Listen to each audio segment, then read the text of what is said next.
adik-adik sekalian, saat ini kita akan melanjutkan pembelajaran kita untuk gambar gaya-gaya dalam dari struktur yang pertama untuk metode Gerber. Nah, untuk yang kemarin kita sudah belajar kalau menghitung gambar gaya-gaya dalam, kita mulai dari hitung reaksi perletakan, hitung hitung gaya dalam dan gambar gaya dalam. Ya. Untuk hitung reaksi perletakan, syarat pertama adalah kita misalkan arah tinjauan. Baru yang kedua perjanjian tanda, yang ketiga adalah persamaan keseimbangan. Sigma H, sigma V, sigma M. Untuk menghitung gaya-gaya dalam, syarat yang pertama adalah arah tinjauan dan daerah tinjauan. Kita lukiskan apakah X dari S2 ke E atau X dari E ke S2.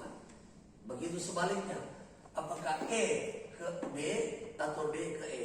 Jadi arah tinjauan, daerah tinjauan ditandai dengan X lebih kecil sama dengan berapa, lebih besar sama dengan berapa. Nah, kita buat formulasi, rumus, baru kita substitusi tentang harga yang tidak diketahui yang kita sebut X. Saat ini kita masuk kepada hitung gambar gaya-gaya dalam. Nah, gambar gaya-gaya dalam, syarat pertama adalah perjanjian tanda. Baru ada namanya ini arsiran, baru yang ketiga skala. Tapi kita rubah, yang paling utama adalah skala. Jadi untuk gambar tentu kita harus pakai skala. Ya, kalau ini sudah gambar teknik tuh. Jadi gambar itu berdasarkan skala. Jadi skala itu kan perbandingan.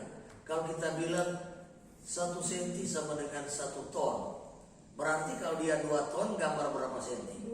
2 senti. Jadi seperti itu, ya. Jadi contoh kalau kita hasilnya 4 ton, misalnya, kan ini yang kita hitung dari yang kemarin, bahwa momen di titik E itu 4 ton. Persamaannya adalah linear untuk bagian S2E. Demikian pun dengan momen E pada bagian DE itu 4 ton. Jadi kalau kita mau menggambar pakai skala, maka skala ini bebas. Setiap gaya dalam bebas, gaya normal bebas, gaya lintang bebas, momen bisa bebas. Jadi misalnya skala ini gaya dalamnya ada normal dan gaya lintang dan momen. Normal dan gaya lintang satuannya adalah ton, kan? Normal dan gaya lintang satuannya adalah ton. Sedangkan momen satuannya adalah ton meter. Jadi skalanya beda. Skala di momen dan skala di gaya lintang atau normal beda. Nah, contoh misalnya skala di momen. 1 ton meter dia mau digambar 2 cm. Jadi kalau 4 ton meter gambar berapa senti? 8 cm. Nah, kita ambil skala, kita taruh 8 cm. Karena persamaannya kemarin linear, mari kita tarik garis lurus. Linear garis lurus, artinya minimal 2 titik. Dari 0 ke 4. Sama dengan ini, dari 0 ke 4. Untuk gaya lintang 1 ton sama dengan 3 cm. Jadi bebas. Berarti gaya lintang kalau dia ini 1 ton, kita gambar berapa senti sini? 3 cm. Kalau 2 ton 6 cm. Jadi ini kita gambar 6 cm. Jadi gambar ini kita perhatikan di mana ada gaya yang tegak lurus, balok DP total. Gaya lintangnya total.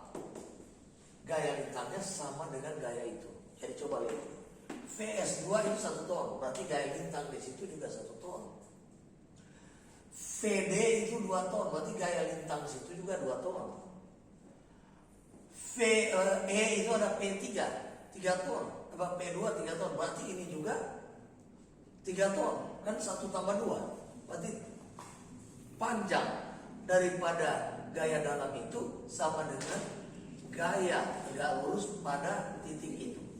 Jadi itu dia punya cara kontrolnya. Nah, skalanya sekali lagi sudah jelas. Baru arsiran. Arsiran ada tegak lurus, ada searah daripada balok. Nah, itu kita masuk di perjanjian tanda. Perjanjian tanda syaratnya kalau positif kita tegak lurus. Kalau positif kita tegak lurus. Kalau negatif kita searah. Ya. Jadi dengan melihat, oh ini kalau positif berarti dia tegak lurus. arsirnya tegak lurus. Jadi ini bukan arsiran, ini bukan lukisan biasa. Ini tetapi membedakan mana positif dan mana negatif. Nah, gambarnya mau di mana ini perjanjian tanda? Di atas atau di bawah? Ini balok warna hitam.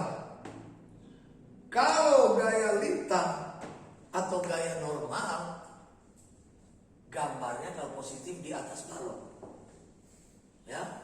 Kalau negatif di bawah balok. Jadi jangan kamu balik.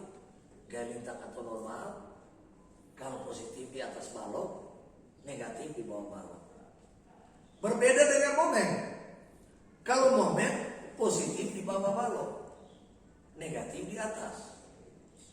Jadi supaya mengerti ya. Jadi untuk melukiskan dia di atas atau di bawah ada perjanjian tanda. Karena ini perjanjian, kalau nyana tepati berarti ada penalti. Nah, atau berarti salah. Nanti Anda mau membangun elemen struktur bisa salah menggunakan penempatan tulangan. Nah, jadi tujuan daripada gambar kayak dalam ini, pada saat kita baca gambar teknik kita tahu, oh kalau ini dia di bawah, berarti dia kalau momen berarti melentur ke bawah, toh? Kalau melentur ke bawah berarti tulangan tarik ada di bawah, karena batang bawah akan tertarik. Jadi Anda lihat pemesangan baja, tulangan tarik ada di bawah. Jadi ini syarat untuk gambar gaya dalam. Sekian.